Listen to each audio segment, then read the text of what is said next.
America, I just want to say that you are the flag pin on the lapel of my life, getting bigger with each election. Now, I am profoundly excited today that the impossible has happened, especially because the impossible just happened in the election. For those of you who haven't heard yet, because maybe you live in Colorado and everything is still a bit fuzzy,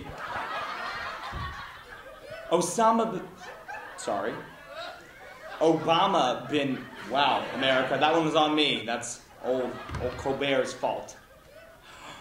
Barack Hussein Obama has been re-elected to president. And no, fellow taxpayers, this is not another prank pulled on us by those wily news reporters at the special news stations that are real. This actually happened. And one more impossible has happened, my dear democracy listeners. Yes, one more astonishing than President B.O. getting elected.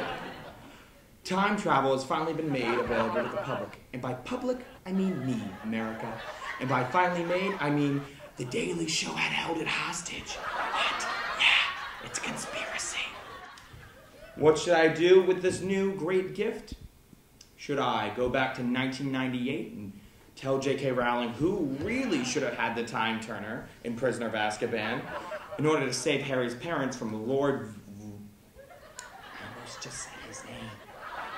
He who must not be named. A worthy cause, yes, but no. I'm going to interview semi-recently dethroned presidents of 2008. So please give a great big, super futuristic welcome to our guest today, the writer of the book, The Assault on Reason, a man who brings a purpose to a dolphin party, circa 2008, Al Gore.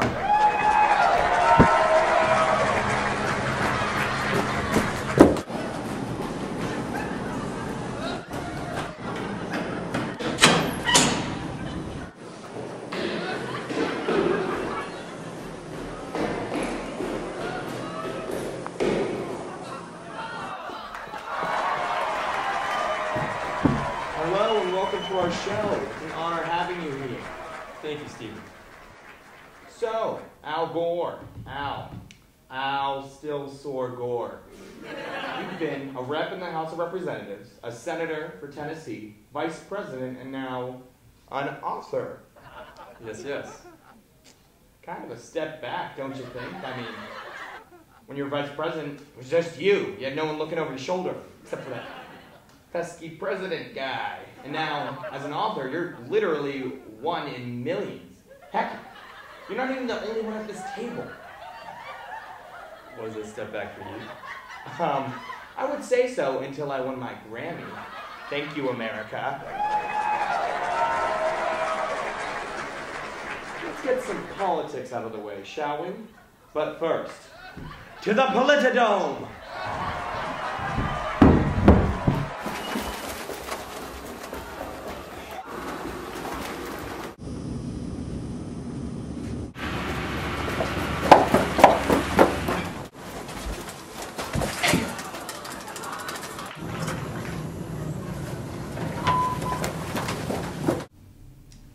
Like it? I call it the Politodome. It's actually, it was a Gitmo cell I got for half off. I spruced it up. Is that the truth? That's convenient.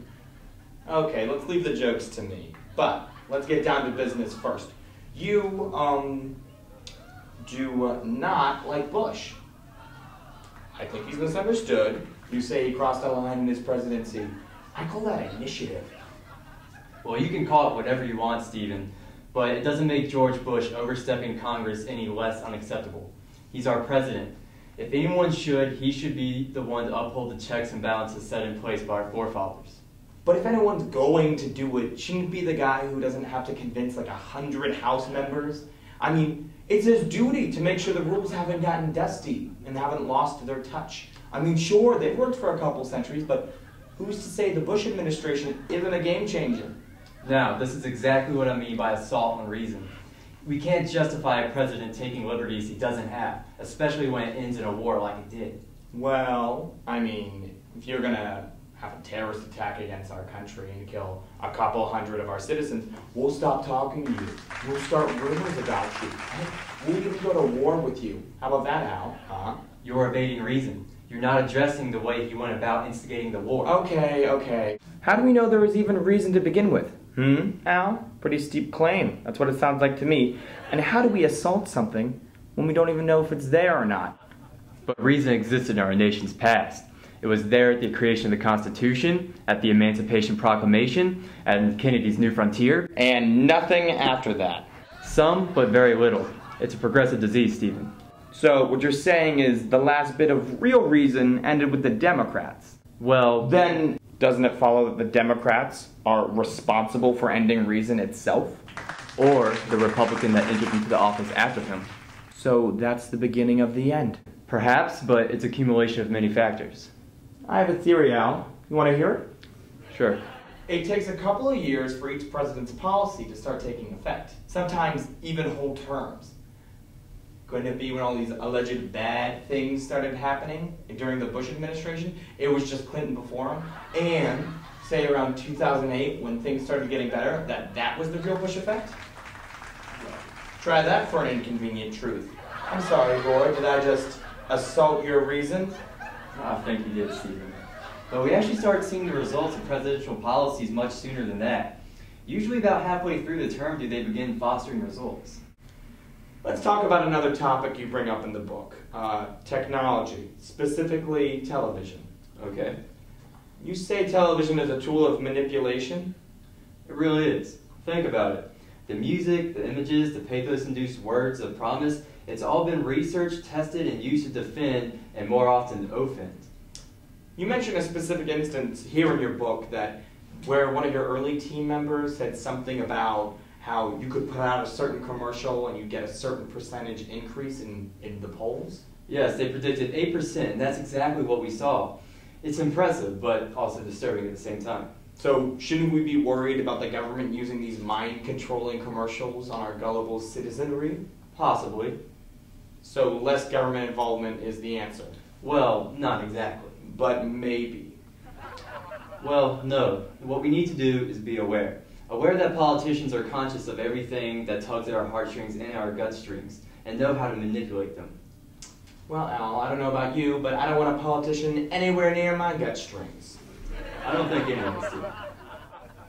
So, if you distrust television so much, why are you on a television show right now? Sometimes, Stephen, to get a message out to the non-believers, you can't read straight from the Bible. So just conform instead. It's not that all television is bad, but technology isn't aiding the conversation. It's impeding it.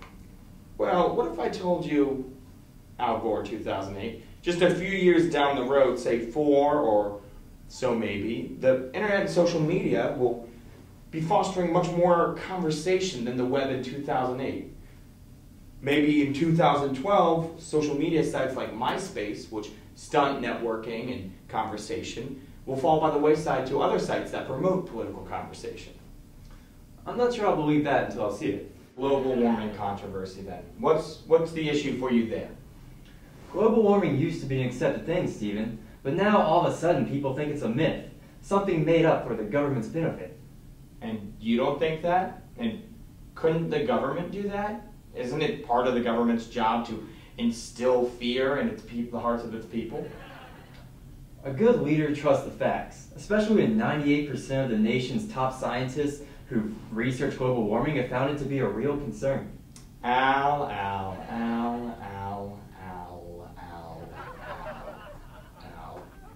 Didn't your mother warn you about jumping on the scientifically proven bandwagon?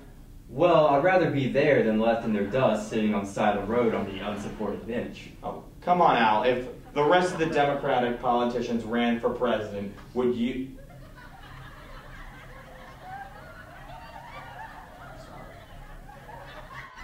It's not about what I do or what I wouldn't do. It's about what we've lost in these past few decades. People have lost faith in the government because they've lost touch with it. The public sphere has deteriorated thanks to factors like television that have changed politics from a conversation to a lecture, and a biased one at that. But isn't it easier for us that way? I mean, if we just have Fox News or, in your case, CNN, do the thinking for us. That way, we don't actually have to have the government all up in our grills. And plus, that'll give serious news anchors like me a chance to be the completely neutral middleman that our country so desperately needs. But that's not the way the country was intended to work. When we're cut off from the government, we have no voice, and the nation ceases to be led by the people, and it can't be led for the people when that happens. And that's you and me, Stephen. And if the government's not working for us, then what's its purpose? Well, it's working for me, Al. What? Al Gore, everybody. The Salt of Reason. Out now. Thanks for coming on the show.